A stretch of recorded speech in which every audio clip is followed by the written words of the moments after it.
Okay, let's talk tripods. This leg no longer stays inside of here. We loosen this and the leg just comes out. A properly working leg should not do that. It should stop. Why does it stop? Let's loosen this all the way and I'll show you. It's just this dumb little plastic piece right here. That's all that stops it from coming out. It just catches on this thing and it doesn't go anywhere. You'd think they would use something a little bit more sturdy than this. And if you look here, you can see the difference between a broken one and a good one. It's just this little plastic piece broke right there. The good news is, every tripod company we've ever used seems to have a really good warranty. So fortunately, they sent me a little replacement part, and all we gotta do is pop the replacement part on, just like this. Snaps into place, and then find the groove, put it back in. Look at that. Good as new. So yeah, this is the Sirui ST124 tripod. This tripod is my favorite tripod I've ever used.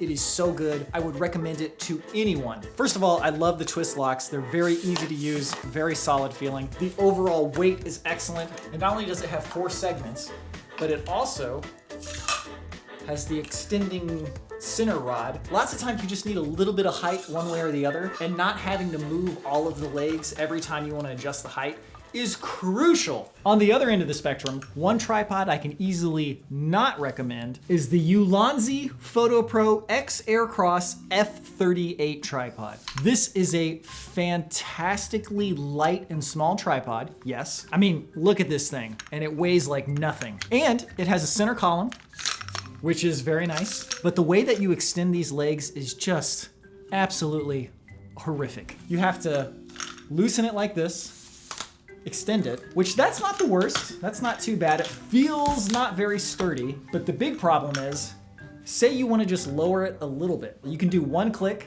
and theoretically, it should do one segment. So it did this segment right here.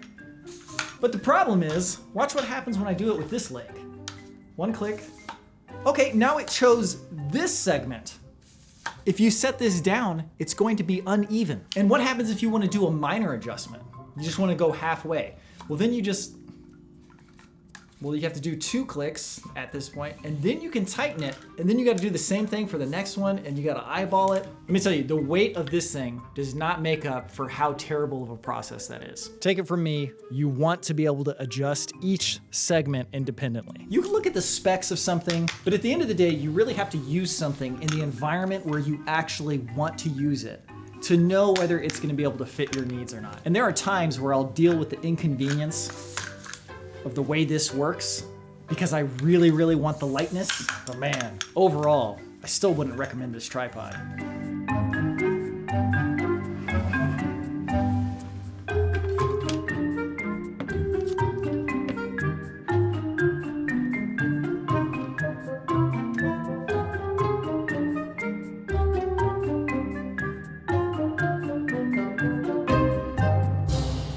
Maybe it's just me, but I feel like my glass screen protectors are breaking constantly. You always get a chip like right on the edge. I'm spending a lot more money on screen protectors than I would like.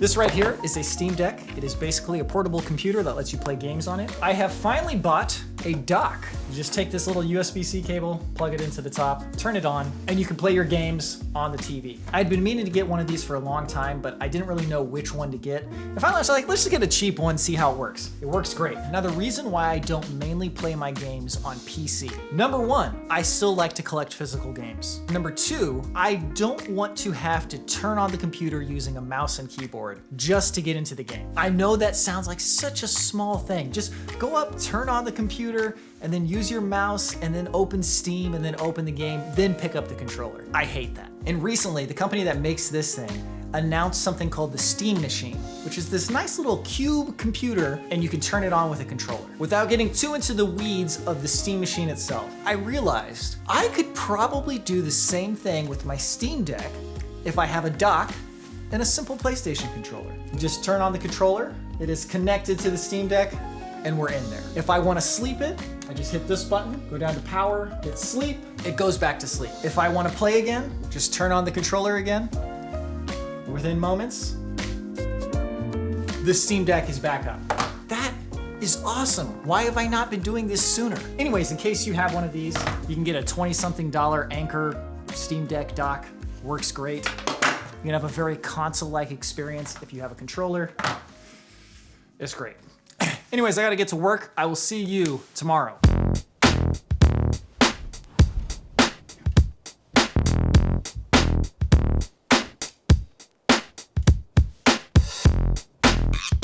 Welcome back to the vlog. Today's task, there are 2 pieces of music that I need to write. Andrew is currently working on the narration. The episode is currently 2 hours and 40-some minutes long. It will not remain that long after we do all the trimming, but it will definitely be a very long episode. I am very committed to getting this episode done before the end of the year. If it comes out in January, I have failed spectacularly. Speaking of Adventure Archives, it turns out that I am in the top 2% of viewers.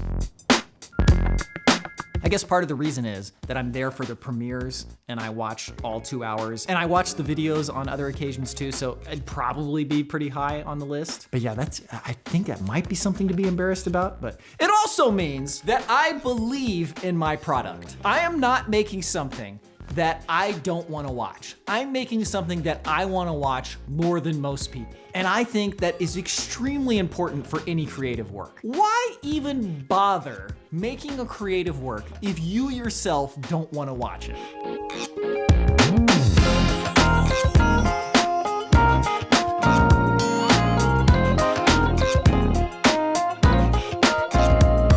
One thing that I never really intended, but is a great side effect of writing all of your own music, is that we own everything about the video. Outside of my solo videos and the shoutouts, we don't use any third-party music, any third-party visuals. Everything is handcrafted by us. I feel like the best place to be in life, and you don't always get to do this, but is when you can define your success based on things that are entirely in your control.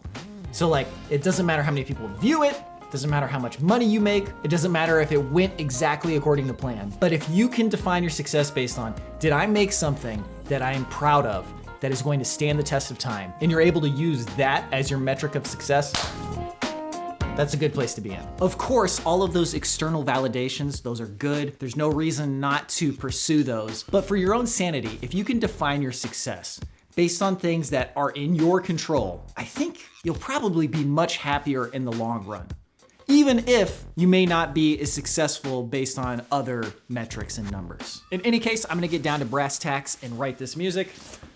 Thank you very much for watching as always. Hope you're having a good one. I'll see you in the next one.